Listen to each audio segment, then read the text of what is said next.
Boa noite a todos. Bom, venho aqui em nome do Centro Histórico, né? Sou o curador do Centro Histórico, como já foi falado.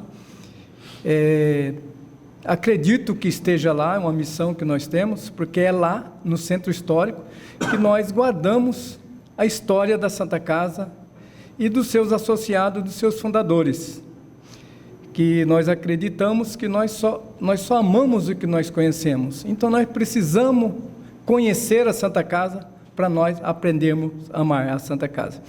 Eu estou lá, não sei se é pelo meu tempo de casa, mas vou completar 50 anos de Santa Casa, né? Então, a história da Santa Casa se mistura um pouco comigo, então, a gente está desde muito tempo aqui na Santa Casa e sempre contando e procurando defender a Santa Casa, porque eu não canso de repetir a história da Santa Casa por aonde eu vá. E eu tenho um costume, o que eu vejo que chega de mensagem no meu celular que é coisa ruim, eu não repasso para frente, eu repasso as coisas boas da Santa Casa, e é isso que o nosso Centro Histórico faz, né? Desde 1917, que nós até convidamos para que façam uma visita no nosso Centro Histórico. A entrada pela Avenida Mato Grosso, nós temos algum anexo à história da Santa Casa, nós temos um pequeno museu, onde nós guardamos antiguidades de atendimento hospitalares, que seja médico, que seja uma cama hospitalar, é lá que nós guardamos. E também nós somos responsáveis pela cultura da Santa Casa, e o Centro Histórico lança, né,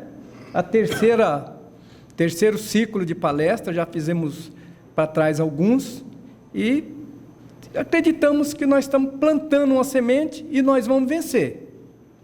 Isso é o que o Sr. Heitor Freire nos fala, nós vamos vencer, nós vamos plantar uma semente, talvez eu não esteja aqui, talvez ele não esteja, para a gente ver os frutos que vão dar, mas que está plantada a semente, está, e está bem funda, e quando nascer, vai nascer muito forte, né? O Centro Histórico também ele é responsável pelos livros que a Santa Casa escreve. Nós já escrevemos 3 livros, né?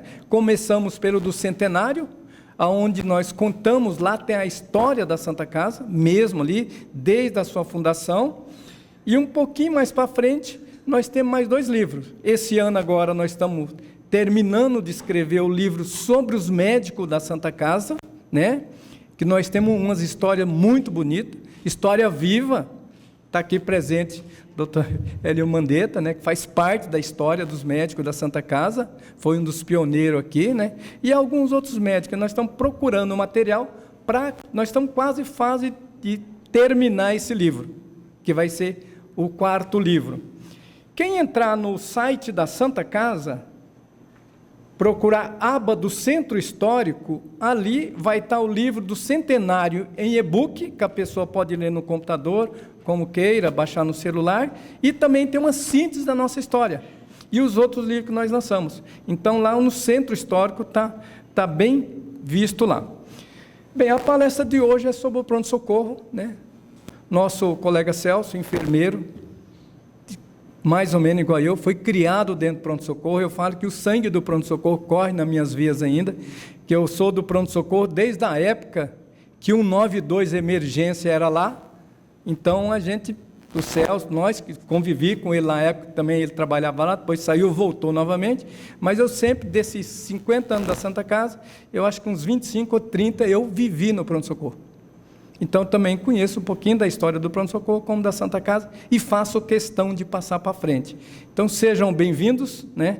Vai ser uma ótima palestra. Nós precisamos saber como funciona um pronto-socorro da Santa Casa, até que para a gente encaminhar alguém para cá, nós temos conhecimento como se deve encaminhar, não é que vai lá, porque se deixar a população, e ela escolher por livre e espontânea vontade, ela vem toda no pronto-socorro, todas, não tem um que não fala, me leve para o pronto-socorro da Santa Casa. Então, sejam bem-vindos. Obrigado e boa noite.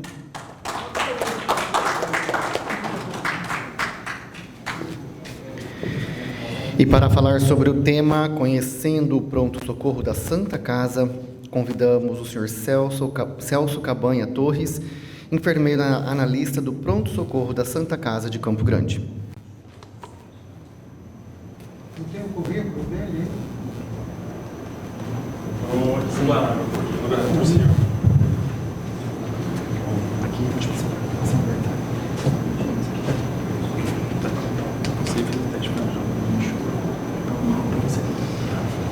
Boa noite a todos, é um prazer apresentar para vocês o pronto-socorro. Eu sou o enfermeiro Celso, estou na Santa Casa há 15 anos, desses 15 anos que eu estou aqui, 12 deles foi dentro do pronto-socorro da Santa Casa. Estou representando o coordenador médico, o Dr. Marcos Bonilha, que ele não pôde estar presente porque ele está de plantão na Unimed. Então eu vou explicar para vocês como que funciona o nosso pronto-socorro. O que a gente sempre vê nas mídias é que o pronto-socorro é desorganizado, é superlotado, não tem gestão, não tem fluxo. E vou mostrar para vocês que é o contrário. A gente tem gestão, a gente trabalha com indicadores, a gente tem uma liderança que é o Dr. Marcos Bonilha. Então eu vou mostrar para vocês como que a população chega até o atendimento da Santa Casa, desde a UPA. Então vocês vão entender todo o processo de como funciona isso. O que a gente vai discutir hoje? Principalmente a composição da nossa equipe. Como que está lotada a equipe do pronto-socorro? Quais são os profissionais que trabalham lá, a quantidade, a função de cada um deles?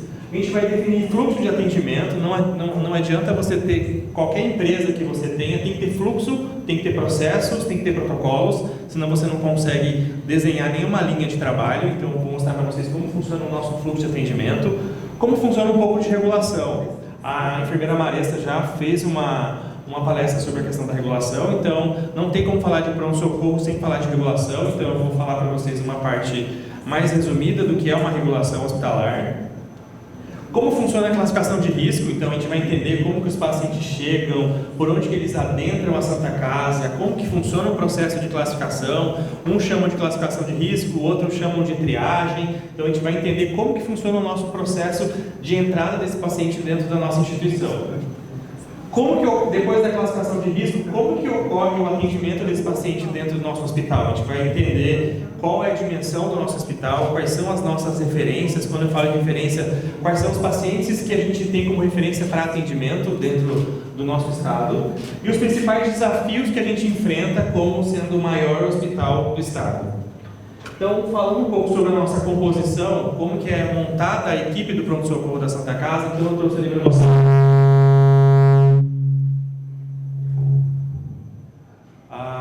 A parte da gestão, a coordenação médica, ela é feita pelo Dr. Marcos Bonilha.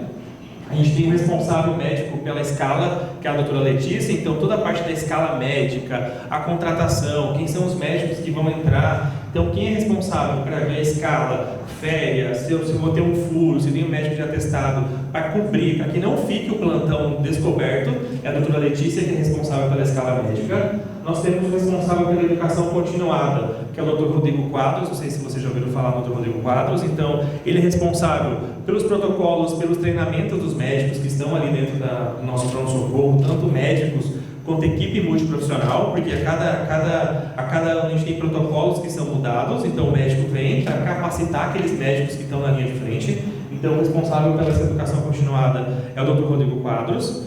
Eu estou como enfermeiro analista. Uma das minhas atribuições é de gerenciar os indicadores, número de pacientes que chegam, quais são os principais pacientes que chegam na Santa Casa, definir fluxos, processos. Então eu estou ali para auxiliar o Dr. Bonilha em relação à gestão do pronto-socorro. Em relação à parte da enfermagem, a gente tem uma enfermeira supervisora, Kelly Oliveira. Então ela é responsável pela área da enfermagem dentro do nosso pronto-socorro. A composição médica hoje, a gente tem 97 médicos no quadro do pronto-socorro, dentre eles médicos seletistas e médicos autônomos, 24 enfermeiros, 86 técnicos em enfermagem. Além dos técnicos em enfermagem, a gente tem técnicos de imobilização ortopédica que trabalham ali com os ortopedistas na sala de gesso, são profissionais capacitados. A gente tem 8 fisioterapeutas e mais 4 maqueiros. Lembrando que esse funcionamento ele é 24 horas, ele é ininterrupto, tá? Então, essa é a parte da nossa composição. Para falar um pouco da Santa Casa, a gente sabe que ela está entre as 5 maiores Santa Casas do Brasil, ela é uma instituição filantrópica, nós somos referências. Como falamos em referências, qual é aquela especialidade que a Santa Casa tem maior facilidade de atender? Todo mundo sabe que a gente tem referência em politraumatismo. Quando eu falo em politraumatizado, se acontecer um acidente em Campo Grande, você não vai ver o SAMU ou o bombeiro, quando ele vai prestar o primeiro atendimento, encaminhar esse paciente para o hospital universitário. Não vai ver esse paciente sendo encaminhado para o hospital regional. Por quê? Quando esse paciente acontece o acidente com ele, é entrado em contato com a regulação. E eles automaticamente sabem que a referência para politraumatizada é para a Santa Casa. Seja a Santa Casa referência superlotada o pronto-socorro, esse paciente vai vir de qualquer maneira, porque é um local onde ele vai ser melhor o quê? Assistido. Então, independente, se eu estou com 20 pacientes na sala de emergência e acontecer um acidente em Campo Grande, esse paciente vai ser encaminhado para cá.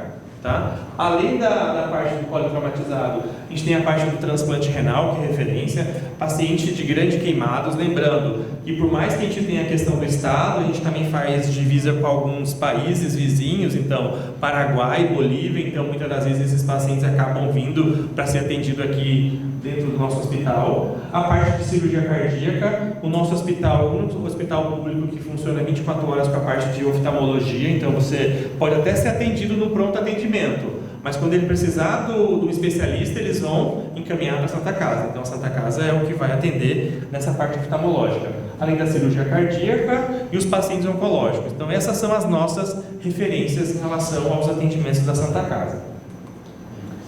Como que funciona a questão da rede? Quando eu falo rede, como que o SUS funciona como uma cadeia? Então a gente tem ali, esses pacientes são atendidos nas UPAs, nos PSFs, de lá ele pode ser encaminhado para uma UPA, a UPA entra em contato com a regulação. Quando eu digo de regulação, existe a regulação estadual e a regulação municipal. O médico que está lá entra em contato, passa o caso clínico do paciente. Se é um paciente clínico, muitas das vezes, quando eu falo clínico, uma pneumonia, uma infecção urinária, isso são doenças clínicas. O Hospital Santa Casa, ele não é referência em pacientes clínicos. O correto é encaminhar esse paciente para o hospital regional ou para o hospital universitário, mas muitas das vezes eles estão cheios, não conseguem receber e acabam vindo para a nossa instituição. Quando a gente fala de regulação de pacientes, a gente tem aqueles pacientes que são encaminhados, são regulados, são de vaga zero. Já ouviram falar no termo vaga zero? O paciente veio de vaga zero? É aquele que veio à revelia, o médico encaminhou, porque esse paciente tem risco iminente de morte. Seja a Santa Casa com quantidade excessiva de pacientes para atender ou não, esse paciente vai ser encaminhado para cá. Então a gente tem uma cadeia. Quando se fala em relação a isso, esse paciente tem que ser atendido no momento certo e numa rede mais certa possível. Então por isso que esse paciente, independente se o nosso pronto-socorro esteja lotado ou não, ele vai ser encaminhado para cá. E quando a gente fala de estado, vem regiões da Macro, Três Lagoas, Dourados, entre outros, muitas das vezes o paciente grande queimado de Dourados, ele vai ser referenciado para o nosso hospital. Nosso hospital é referência em pacientes grandes queimados. Aqui é uma diferença para a gente entender o que é uma emergência e o que é uma urgência. Em seguida eu vou mostrar para vocês a questão de como funciona o nosso sistema de classificação de risco. Então quando eu falo de urgência, o paciente precisa do atendimento, mas ele não tem um risco iminente de morte. Um exemplo, o paciente caiu, fraturou a perna, precisa de uma intervenção cirúrgica, mas não é um paciente que precisa ser atendido de uma forma imediata. Precisa do atendimento? Sim, mas não é de uma forma imediata, que ele tem um potencial risco de vida naquele momento. Diferente de um paciente que está com uma dor no peito, que a gente chama de IAM, que é infarto agudo do miocárdio, o paciente que está com uma dor há menos de 1 hora, esse paciente tem que ser atendido de forma rápida. A gente vai falar um pouco sobre os protocolos que a gente tem na Santa Casa. Santa Casa é um dos hospitais onde a gente percebe o tempo-resposta. Você não vai ver hospital nenhum público onde o paciente já teve situações que eu acompanhei junto com o Dr. Bonilha, um paciente desde a chegada até ele ir para a hemodinâmica, para fazer o cateterismo, para desobstruir lá os vasos que estavam obstruídos, esse paciente em 40 minutos ele estava dentro do setor de hemodinâmica. Então isso a gente chama de tempo porta-balão, que é onde para resolver o problema do paciente é muito bom. Quem sai beneficiado com isso é o paciente. Então você não vai ver nenhum outro hospital que tenha esse tempo-resposta de uma maneira bem eficiente. Já na questão de emergência é isso. Paciente em parada cardiorrespiratória, a gente tem alguns protocolos. Um exemplo que a gente tem, pacientes com suspeita de AVC. Quando a gente fala em AVC, a gente vai ter 2 tipos. O AVC isquêmico, que é aquela falta de oxigenação, e aquele paciente, um AVC hemorrágico. Mas até que se prove o contrário, não tem como distinguir um ou outro. De que maneira? Através do exame de tomografia. Aqui no nosso hospital a gente tem o leito do stroke, que é para os pacientes com suspeita de AVC. Esse paciente da Santa Casa é o único paciente que consegue fazer o exame sem ter o cadastro aberto. Quando eu falo cadastro aberto, é a ficha. Como que funciona? O SAMU entra em contato com o nosso núcleo interno de regulação. Estou com um paciente fulano de tal, 50 anos, com uma queixa de dormência no braço, diminuição na fala, desvio de rima, que é o lábio ficar um pouco mais caído do outro. Automaticamente comunica o nosso pronto atendimento, a gente já entra em contato com a tomografia fica aguardando esse paciente. Esse paciente ele nem entra na sala de emergência, ele já vai direto para onde? Para a tomografia. Quanto mais rápido o diagnóstico e a conduta médica, mais chance de sobrevida esse paciente tem. Então isso se chama de protocolos clínicos, que é aquilo que onde vai direcionar para o atendimento mais rápido e eficaz do paciente. Depois disso a gente tem como que esse paciente chega até a Santa Casa. Teoricamente os pacientes eles devem vir regulados. Quando eu falo regulados, vem para a Central Estadual de Regulação. Exemplo, paciente caiu, bateu o pé, foi lá para o UPA Leblon. Chegou lá no UPA Leblon, o médico avaliou, fez o raio-x e viu que ele precisa de uma intervenção cirúrgica, precisa operar a perna.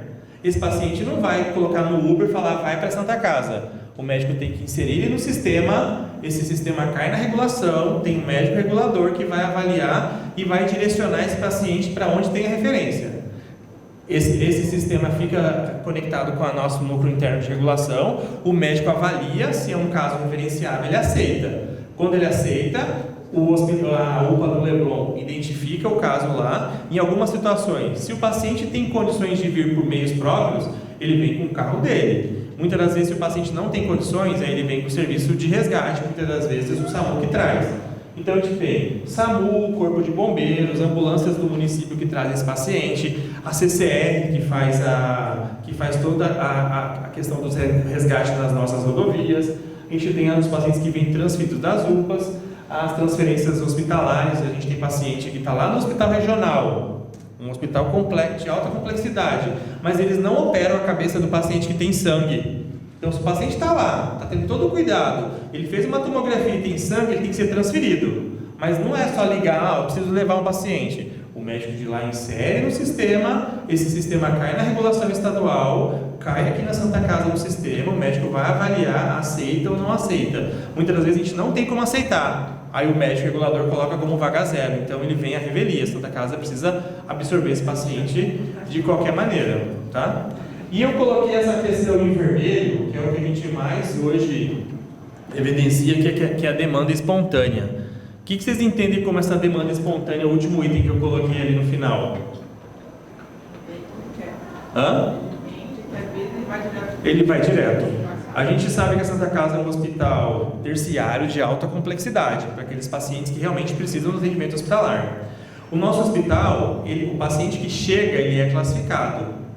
A gente está atendendo pacientes que vêm para trocar receita, pronto-socorro, paciente que veio tirar ponto, paciente que veio para fazer curativo. Tudo isso era para ser feito aonde? Unidade Básica de Saúde. Unidade Básica de Saúde. Até o ano passado existia um contrato com a CESAL, que tinha uma unidade da CESAL aqui no nosso hospital. Como que funcionava? A gente não pode negar atendimento, a gente está negligenciando. Então, os pacientes eles entram, é feita a classificação de risco, que eu vou explicar para vocês mais para frente, e a gente direcionava para a unidade da CESAL. Tinham funcionários, colaboradores da CESAL, onde eles direcionavam esses pacientes de baixa complexidade, marcava lá, se o paciente mora na região do Coronel Antonino, precisava marcar uma consulta com o ginecologista, então o próprio colaborador entrava em contato com uma unidade mais próxima da região e marcava. Só que a gente está sem a unidade da CESAL, eles estão em fase de retorno para a Santa Casa. Então, enquanto isso não acontece, a gente tem desde aquele paciente que teve um acidente na BR que está chegando, aquele paciente que veio para trocar receita, aquele paciente que está com uma dor no joelho já há 90 dias, que não procurou uma unidade de pronto atendimento perto da casa dele, que é aquilo que o Tião falou. A população, muitas das vezes, ela está descrente das unidades de pronto atendimento e querem buscar o quê? Um recurso um pouco mais avançado, e acabam vindo para onde? para a Santa Casa. Só que, em consequência disso, ele acaba concorrendo ao atendimento com aquele paciente que realmente o quê? Precisava. E isso reflete no quê? No nosso pronto-socorro lotado. Então a gente vai ver desde o paciente politraumatizado que veio acidentado até aquele paciente que está com uma dor no pé há 90 dias. Não que ele não precise de atendimento, mas esse atendimento não deveria ser realizado aonde? Num hospital de alta complexidade igual a Santa Casa. Então ele precisaria do primeiro atendimento ou numa unidade básica de saúde ou numa unidade de pronto atendimento. Tá? Então a gente ainda tem essas questões das nossas demandas espontâneas. Só a título de conhecimento, no mês agora de maio, nós tivemos 702 pacientes admitidos como demanda espontânea. A nossa média de atendimentos na Santa Casa é de 3.000 pacientes mês, média de 103 pacientes dia. No mês de maio, a gente fechou com 702 pacientes vindo como demanda espontânea. Ele não passou em lugar nenhum, veio direto para Santa Casa. Mandamos embora? Não, atendemos. Pode? Quando a CESAL estava aqui dentro, eles conseguiam fazer? Quando a CESAL estava aqui, os pacientes de baixa complexidade, que eu vou explicar quais são eles, aqueles pacientes classificados com uma pulseira verde ou azul, a CESAL contra-referenciava esses pacientes. Esse paciente não entrava, ele era classificado, encaminhávamos eles para a unidade da CESAL, que era dentro da nossa instituição, e eles faziam essa contra-referência. Então, marcavam uma consulta mais próxima ou redirecionavam para uma UPA mais próxima do paciente. Tá? Já foi pedido? Já foi pedido, quando eles estão em fase de implementação. Hoje, eles já têm uma sala prévia, a previsão do retorno da unidade CESAL é para segunda-feira. Tá? A previsão é para isso. Inicialmente vai começar das 6 às 18 e a partir de 1º de julho do mês que vem, a intenção é ficar 24 horas. Porque a população sabe que a Santa Casa está atendendo de porta aberta. Então ele pode morar do lado de uma UPA, mas ele prefere ir para onde? Para a Santa Casa. Então, mas deixa eu te fazer uma pergunta. Nesse caso que você explicando aí para nós que o paciente fez a cirurgia, o certo seria trocar o curativo, tirar os pontos, numa UPA ou numa UBS? Sim. Na casa dele. Tá. Mas, por exemplo, será que lá, caso isso daí vigore, será que lá receberiam? Sim, muitos desses pacientes eles já vão até quando eles vão de alta, na alta médica já assim, procurar unidade básica de saúde em tantos dias para retirada de pontos. Procurar unidade básica para realização de curativo a cada 4 dias. É porque o povo reclama demais. Por exemplo, eu vou fazer essa pergunta porque eu sou gerente do Asilo São João Bosco, além de fazer parte do Conselho Fiscal daqui. Então a gente usa muito o saúde lá do Tiradentes, pertence lá. Então eu tenho muito contato lá no Tiradentes. O povo reclama demais do atendimento. Demais. Aí, por exemplo, vamos supor que um parente meu, um amigo meu, fez uma cirurgia, colocou pino lá, fez a cirurgia ortopédica, né? Daí, se for lá, rapaz do céu, senta e espera a boa vontade. O atendimento deve ser feito lá, mas muitos deles não aguardam, porque eles sabem que se chegar na Santa Casa ele vai ser atendido de forma mais rápida. E o fato dele ter feito o procedimento aqui não significa que ele não vai retornar, porque muitas das vezes tem a parte da consulta eletiva, que ele retorna para avaliação do médico. Mas aquela fase pós-operatório, que é o cuidado do curativo, do ponto, pode ser feito numa unidade básica de saúde. Isso também não onera dele ir para uma UPA e pode ter tido algum comprometimento naquele procedimento que ele fez e ele retornar para a Santa Casa. Então tem essas situações também. As UPAs estão lotadas e o atendimento, sem menosprezar ninguém, é péssimo. Eles acabam. Também está acontecendo a mesma coisa. Esses procedimentos de baixa complexidade, está indo todo mundo para o UPA. E aí a UPA, a funcionalidade da UPA não é atender paciente de baixa complexidade, troca de receita, a medicação que ele não tomou hoje, que ele perdeu. A UPA é para atendimentos de emergência também. Esses outros casos, a unidade básica de saúde, que ele vai lá no postinho, marca, tenta um encaixe e faz esse atendimento. É complicado. Então, só para vocês entenderem ali por que coloquei de vermelho, porque a gente tem esses atendimentos aí que o paciente vem por demanda espontânea. Tá? Aqui eu coloquei para vocês o que é regulação de vagas, tá? É um setor, a gente tem a regulação de vagas estadual e municipal, então ela que regula todos os pacientes do estado e para onde eles vão mandar de acordo com a necessidade do paciente. Aquilo que eu falei, se o paciente está lá em Sidrolândia e é um politraumatizado, não vai encaminhar para o HU e não vai encaminhar para o hospital regional, porque não é referência. Então eles tentam direcionar de acordo com a necessidade que o paciente precisa. A não ser que são aqueles casos de vaga zero, onde o hospital regional é referência em paciente clínico, pneumonia, infecção do trato urinário. Se o hospital está cheio, não tem como admitir, e a Santa Casa está nos seus parâmetros um pouco normal, não significa que não vai mandar para cá. Tanto que eu vou mostrar para vocês o nosso perfil de pacientes, a gente tem paciente clínico também, que não é a nossa referência, a gente acaba atendendo, tá? O papel do CORE e da CESAL. Quando eu falo CORE, o CORE é a Central de Regulação Estadual. Então, o papel dele é justamente encaminhar o paciente de acordo com a necessidade que ele precisa, que é aquilo que eu disse anteriormente. Se eu tenho um paciente com suspeita de dor torácica, infartado, ele vai ver, não adianta eu mandar ele lá para o regional que o aparelho de hemodinâmica está quebrado. Então, eles têm essas comunicações. Então ele acaba mandando para onde? Para onde eu tenho o serviço. E não adianta também eu mandar para a Santa Casa, a Santa Casa é referência em cardiologia, mas o aparelho não está funcionando, vai trazer o paciente sem ter benefício para ele. Então nesses casos eles têm essa conversa entre eles e acabam encaminhando o paciente para um outro serviço, mesmo que ele não seja referência, mas tem o serviço funcionando, tá? Aqui é o nosso fluxo simplificado de como esse paciente chega. Então, aqui ele pode ter vindo de demanda espontânea, ele pode ter vindo de ambulância, ele pode ter vindo com o SAMU, com a CCR. Então, é feita a chegada desse paciente, é feita a classificação de risco. A classificação de risco também é conhecido pela triagem. Ela é feita por um enfermeiro capacitado e treinado. Então, a classificação de risco é só feita pelo enfermeiro. Depois que o enfermeiro classifica, de acordo com a prioridade de atendimento, é feito o cadastro, a ficha desse paciente. Esse paciente vai passar por atendimento médico, de acordo com a prioridade. Se ele for grave, ele já vai direto para a sala de emergência. Se ele consegue aguardar e não é grave, ele vai para a sala de observação aguardar o médico chamar, tá?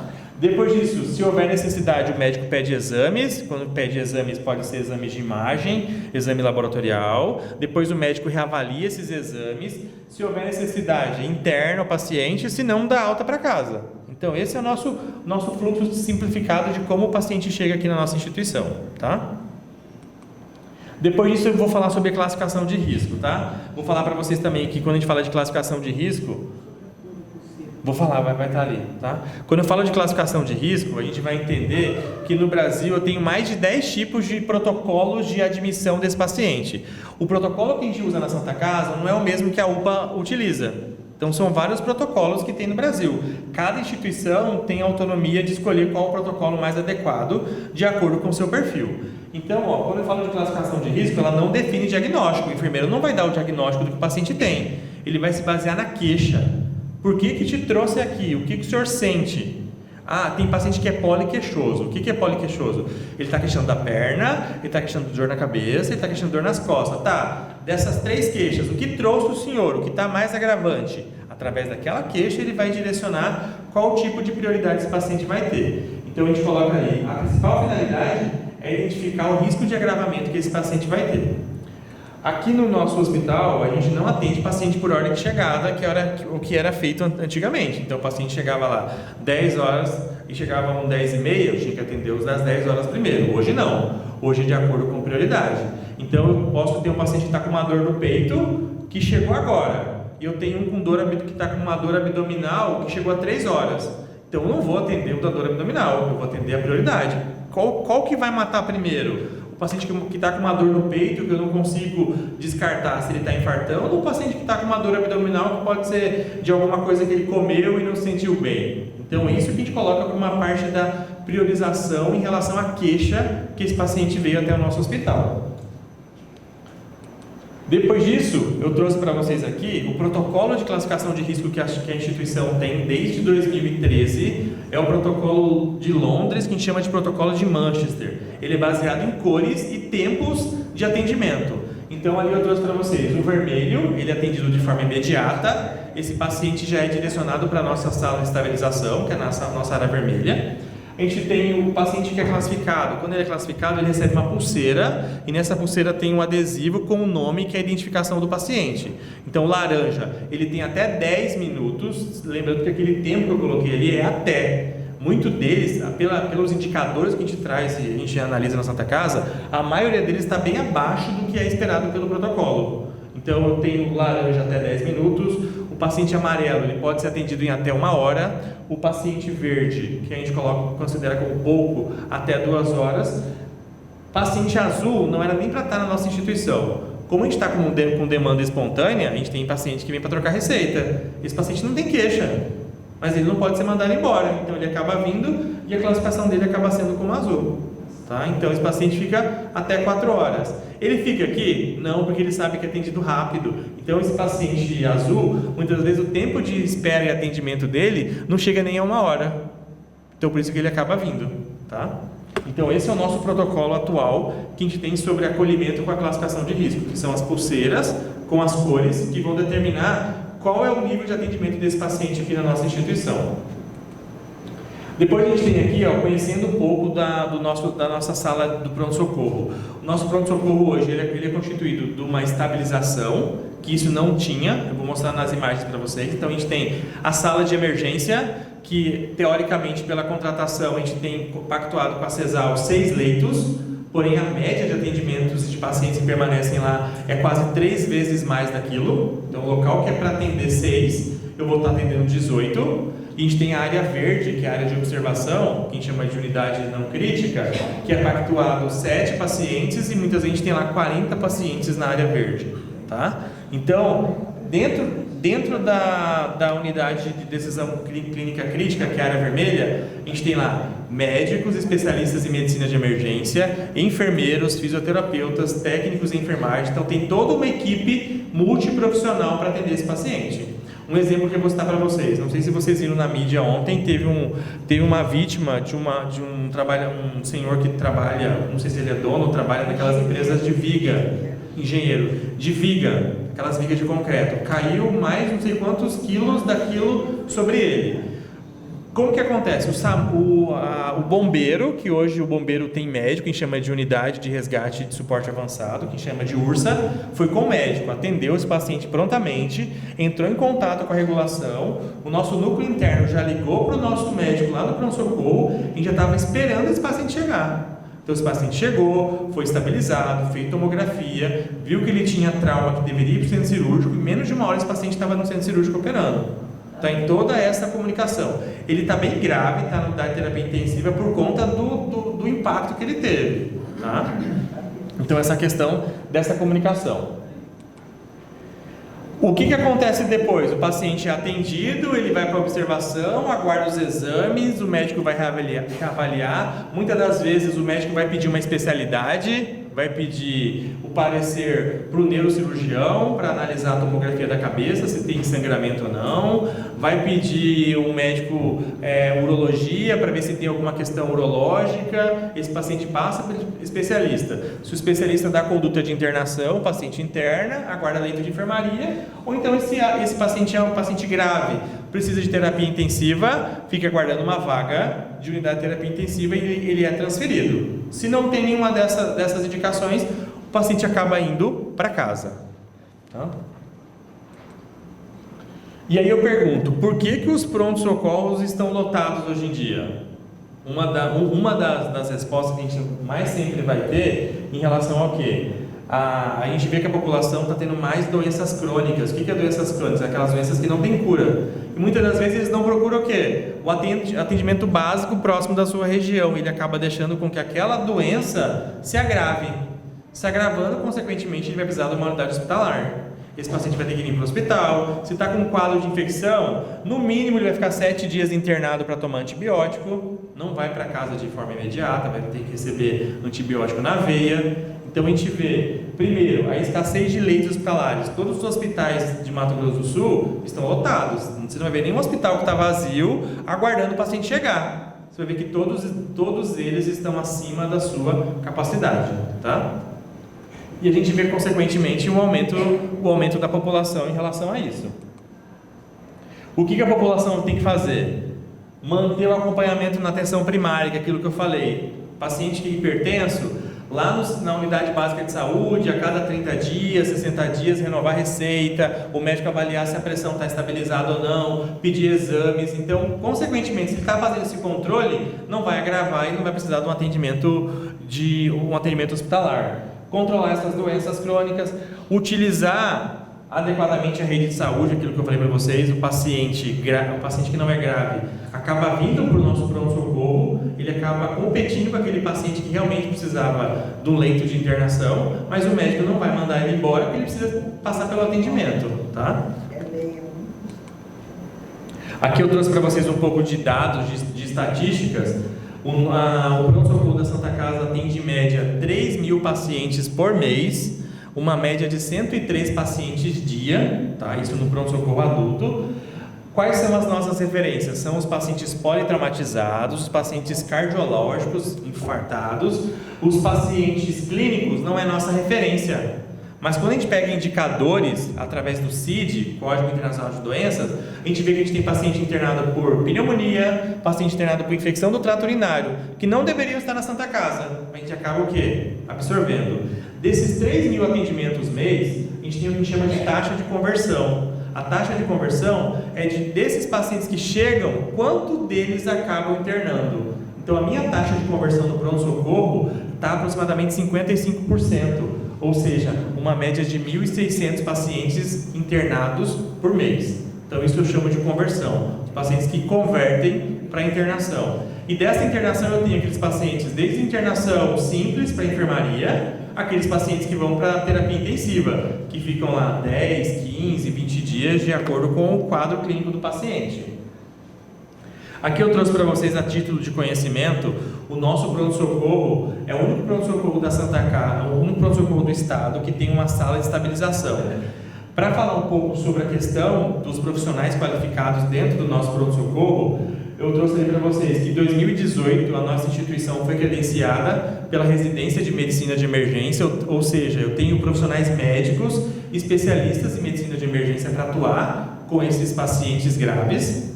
Em 2021 e 2022 veio o projeto Linas de Emergências. Foi uma consultoria do Sírio-Libanês, nós fomos para São Paulo, obtivemos uma consultoria, o Sírio-Libanês ficou 6 meses monitorando o nosso hospital, vieram para a nossa instituição identificar quais eram os fluxos ou a falta do fluxo para fazer com que o nosso hospital andasse de uma maneira mais adequada. Então ele identificou falhas, gargalos e fez com que a gente conseguisse amenizar aquilo que a gente tinha. Então ele veio fazer uma consultoria, tá? Em 2022 foi feita a formatura da primeira turma de medicina de emergência aqui do nosso hospital. Em 2022 a gente conseguiu contratar médicos para a sala de emergência. Então esses especialistas, a gente acabou o quê? Retendo esses médicos, muitos deles acabam se informando e indo para outros estados, a gente acabou conseguindo reter esses médicos especialistas para ficar na nossa instituição. Já em 2023 a gente conseguiu manter esses médicos especialistas 24 horas dentro do nosso hospital, ou seja, durante o período de 24 horas a gente tem médicos especialistas em medicina de emergência atendendo na sala de emergência. Quem sai beneficiado em relação a isso? A população que chega, porque eu tenho um médico capacitado e certificado para quê? Para atender, tá? Nossas conquistas, quando a gente fala de pronto-socorro, sentimento de pertença, a melhoria na decisão. Quando eu falo em relação a protocolos, a gente tem tempos, prazos. Então, o paciente chegou tal hora, em tantas horas o exame laboratorial tem que estar pronto, em tantas horas o médico tem que avaliar, em tantas horas o médico tem que definir a conduta, ou interna ou da alta. Eu não posso deixar esse paciente 12, 24 horas sem definição. Então eu tenho que ter uma definição, um desfecho desse paciente, o que vai ser feito com ele.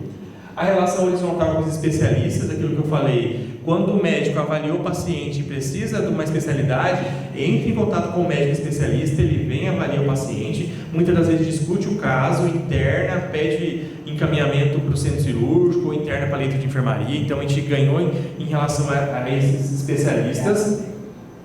A responsabilidade direta no aumento da entrega de valores, a utilização de tecnologia médica dentro do nosso pronto-socorro. Hoje, o paciente que chega, a gente tem o ultrassom beira-leito, então o médico que chega, o paciente caiu, bateu o abdômen no trauma, o médico já consegue visualizar se tem líquido, se ele precisa ir para o centro cirúrgico de emergência. Antes ele tinha que aguardar a tomografia, vir para o médico definir. Hoje não, beira-leito. Quando eu falo beira-leito, muitos diagnósticos o médico da sala de emergência já consegue definir no momento da admissão, a hora que o paciente chega na nossa sala de estabilização. A parceria gestão e governança clínica, a gente tem nessa questão de algumas tomadas de decisão ali dentro do pronto-socorro. O auxílio e confecções de alguns protocolos. Quando eu falo protocolo, qual que é a finalidade dele? Orientar um melhor atendimento. Eu tenho instituído dentro do pronto-socorro da Santa Casa, protocolo de dor torácica, aquele paciente que chega com suspeita de infarto. Eu tenho um protocolo politraumatizado, aquele paciente que chega vítima de um acidente automobilístico. Eu tenho um protocolo de sepse, que é sepse, aquele paciente que está com algum quadro de infecção grave. Eu tenho um protocolo de AVC, que é para aquele paciente que chega e precisa ser atendido de forma rápida para tentar ter um diagnóstico diferenciado, para que esse paciente tenha maior chance de sobrevida. Então essa é uma das atribuições que a gente tem ali. A educação continuada, que é aquela questão que eu falei para vocês, a gente tem um médico responsável para atualizar esses médicos conforme os protocolos vão mudando. Então tem o Dr. Rodrigo Quadros que faz essa questão, essa parte. A questão da compreensão da segurança do paciente em relação ao cuidado mais seguro em relação a esse paciente que está na nossa instituição. Aqui eu trouxe para vocês algumas imagens dentre as conquistas. Em setembro do ano passado, a gente recebeu a primeira fase da reforma do pronto-socorro. O que a gente tem como melhoria em relação a isso? Primeiramente, a questão da ambiência. Essa ambiência, quem está ganhando é tanto o paciente quanto a equipe multiprofissional que está ali dentro do hospital. O nosso hospital é centenário, muitas das vezes a parte estrutural dele não estava condizente com a atualidade. Então, a gente ficou atuando em uma área improvisada. Em setembro do ano passado foi inaugurada a primeira fase. Então eu trouxe para vocês aqui, quem chama de a primeira fase. Então vocês veem ali um pronto-socorro superlotado, a fase das obras, que a gente tem como antes. Aqui também a parte antes. E aqui, ó, olha a diferença que a gente tem agora, tá? Maquinários, equipamento, equipe de infraestrutura, parte elétrica, parte de rede de gases. O que eu fiz aqui? Aí. Tá. Ó, aquilo que eu falei para vocês do ultrassom beira-leito, aquilo ali é um aparelho de ultrassom que fica dentro da sala de emergência. Quando eu falo de sala de emergência, tem a sala de estabilização. O paciente chega e tem o seu primeiro atendimento dentro da estabilização, tá? E a sala de estabilização é a única sala de estabilização que existe no estado de Mato Grosso do Sul. Quando eu falo de sala de estabilização, é uma sala que está em anexo à sala de emergência. Todo paciente que chega da rua, da admissão, ele é atendido primeiramente na sala de estabilização. É uma sala que o próprio nome já diz, eu admito o paciente, estabilizo e ele tem uma conduta para ser feita. Ou ele vai para a sala de emergência, que ele precisa manter ali, ou ele vai ser transferido para centro cirúrgico, CTI, entre outros. Mas é uma sala onde a principal finalidade é admissão. O médico faz a admissão, tem a conduta e esse paciente precisa ter um destino mais rápido. Isso aqui é uma das frases que está bem no corredor, que a gente já teve a oportunidade de descer até o pronto-socorro. Então, uma das nossas missões sempre é salvar vidas. Tá? E obrigado.